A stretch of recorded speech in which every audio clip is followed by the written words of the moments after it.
Cocoa cartoon. एक समय की बात है, नागपुर के सावनेर गांव में निधि नाम की गरीब लड़की रहती थी। निधि के पापा रोज बहुत मेहनत करते थे। रोज सुबह 5 बजे उठकर काम पर चले जाते। वो एक राशन की दुकान में काम करते थे। एक दिन निधि के पापा बोलते हैं, मालिक, दिवाली आने वाली है, क्या मुझे कुछ पैसे मिल सकते हैं? मुझको घर में दिए लाना है और माँ लक्ष्मी की पूजा का सामान लाना है।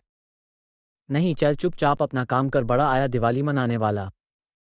निधि के पापा चुप हो जाते हैं क्योंकि उसका मालिक बहुत खड़ूस था और हमेशा ज्यादा काम करवा लेता और पगार भी नहीं देता था। निधि के पापा घर चले जाते हैं। तब निधि अपने पापा से बोलती है, पापा, क्या इस दिवाली में मुझे कपड़े और पटाखे लेकर दोगे? मेरी सभी सहेलियों ने कपड़े ले लिए हैं, मेरे पास 2 जोड़ी ही पुरानी सलवार कमीज है।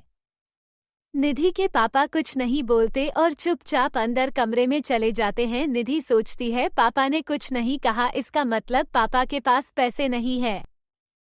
निधि के पापा के कमरे के अंदर चले जाते हैं और भगवान के सामने बैठकर रोने लगते हैं और बोलते हैं, हे भगवान, मुझे क्या पता, इस गरीबी के हालात में मैं अपने बच्चों को कुछ लेकर भी नहीं दे सकता। दिवाली आने वाली है पर दिवाली के लिए मेरे पास पैसे भी नहीं हैं।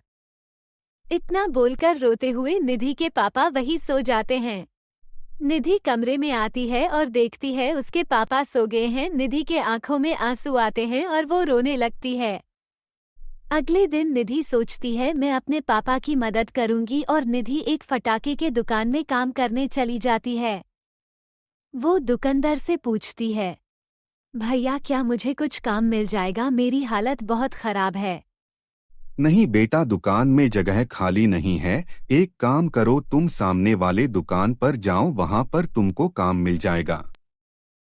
निधि आगे वाली दुकान में जाती है और दुकान के मालिक को पूछती है, भैया, क्या मुझे कुछ काम मिल जाएगा?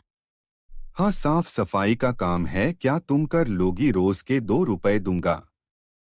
निधि बहुत खुश होती है और हाँ बोलती है और वहां पर काम करने लगती है। निधि झाड़ू मारती है, दुकान में पोंछा लगाती है और रात में अपने घर चली जाती है। घर जाकर वो अपने पापा के हाथ में 2 रुपए रख देती है और बोलती है, पापा, मैं एक दुकान में काम करने जा रही हूँ, आप परेशान नहीं हैं, मैं भी काम करूंगी और घर चलूंगी।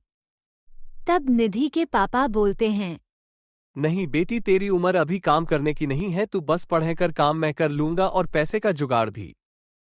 निधि के पापा उसको दूसरे दिन काम में जाने से मना कर देते हैं। निधि बाजार चले जाती है दिया लेने के लिए। तभी वो दुखंड उसको देखता है और बोलता है, निधि, आज तू दुकान में काम करने नहीं आएगी, काम कौन करेगा? नहीं अंकल, मेरे पापा ने मना कर दिया है काम पर जाने के लिए। वो बोलते हैं, अभी सिर्फ पढ़ाई कर। दुखंड गुस्सा हो जाता है, निधि को एक मारता है और बोलता है, सिर्फ एक दिन काम करने आ गए पैसे के लिए, और एक ही दिन में काम को छोड़ दी। चल, कल जो मैंने पैसे दिए थे वो वापस कर और दफा हो यहाँ से। निधि रोते हुए बाजार से वापस आती है और रोते रोते एक नदी के किनारे बैठ जाती है और बोलती है, दिया लेन गई थी, वो पैसे भी अंकल ने ले लिए। इस गरीबी के कारण पापा भी बहुत परेशान हैं, हम दिवाली कैसे मनाएंगे? गंगा नदी में से आवाज आती है, क्या हुआ निधि, परेशान मत हो, मैं जानती हूँ तुम्हारे घर की हालत बहुत खराब है। मैं तुमको एक दिया देती हूँ, घर जाओ और इस दिए को जलाओ, तुम्हारे सारे दुख दूर हो जाएंगे। इतना बोलकर गंगा माता वहां पर जदुई दिया देती है। निधि गंगा माता को नमस्कार करती है और अपने घर उस दिए को लेकर आती है।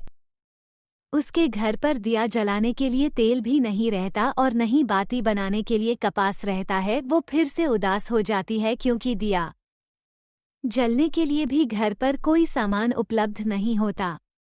तभी जादुई दिया बोलता है, निधि, तुम परेशान मत हो, मैं जादुई दिया हूँ, बोलो क्या चाहिए? निधि बोलती है, जादुई दिया, दिवाली में पूजा करने के लिए हमारे पास पैसे नहीं हैं, मुझे माता लक्ष्मी की मूर्ति लाना है पूजा करने के लिए।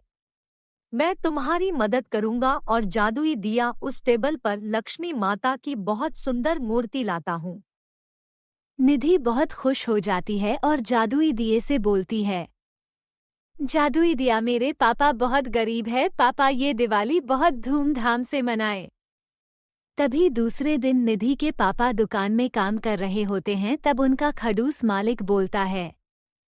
रवि भाई, ये लो दिवाली का बोनस और दिवाली के लिए कपड़े भी।